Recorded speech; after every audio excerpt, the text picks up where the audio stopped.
Aurora merupakan fenomena alam yang berupa pancaran cahaya menyala-nyala pada lapisan ionosfer pada sebuah planet yang diakibatkan interaksi antara medan magnet yang ada pada sebuah planet dengan partikel yang dipancarkan oleh matahari.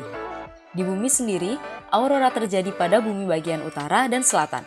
Pada bumi bagian utara disebut dengan aurora borealis, dan pada bumi bagian selatan disebut dengan aurora australis.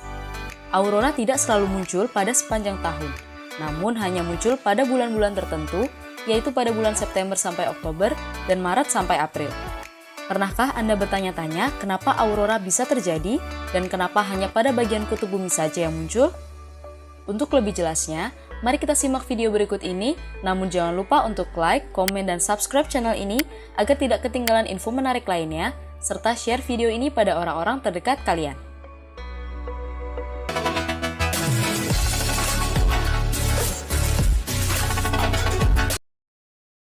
Pertama, adanya tempat dengan medan magnetik yang tinggi pada suatu planet menjadi salah satu faktor terjadinya aurora.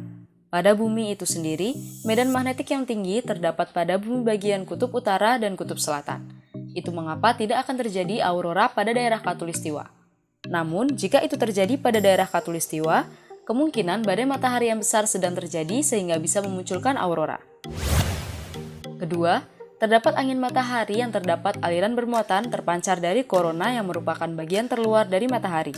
Angin matahari atau yang bisa disebut dengan angin surya ini terdapat proton yang terlepas karena ada bagian yang sangat panas pada matahari disebut dengan sunspot.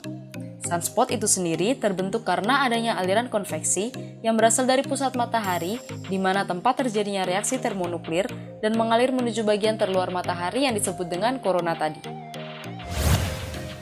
Ketiga, karena tingginya intensitas dari aliran konveksi tersebut, maka akan menyebabkan munculnya bagian lebih gelap dan bersuhu lebih dingin, sehingga pada bagian sekitar area gelap suhunya akan meningkat. Karena hal itu terus-menerus terjadi, akan mengakibatkan sunspot jebol dan terbentuklah flare atau lidah api dengan melepaskan partikel bermuatan yang biasa disebut dengan angin surya.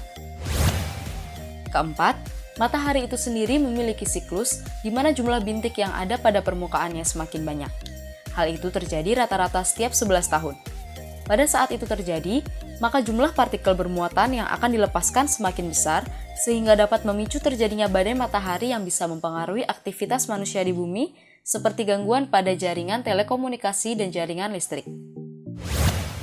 Kelima, setelah energi bermuatan yang berasal dari matahari itu sampai ke bumi, maka akan langsung berinteraksi dengan partikel yang ada pada atmosfer bumi. Dan pada saat mendekati pusat magnetik yang berada pada wilayah kutub-kutub bumi, terjadilah eksitasi relaksasi dari elektron yang kemudian menyebabkan terbentuknya warna-warna yang indah dan dikenal dengan aurora.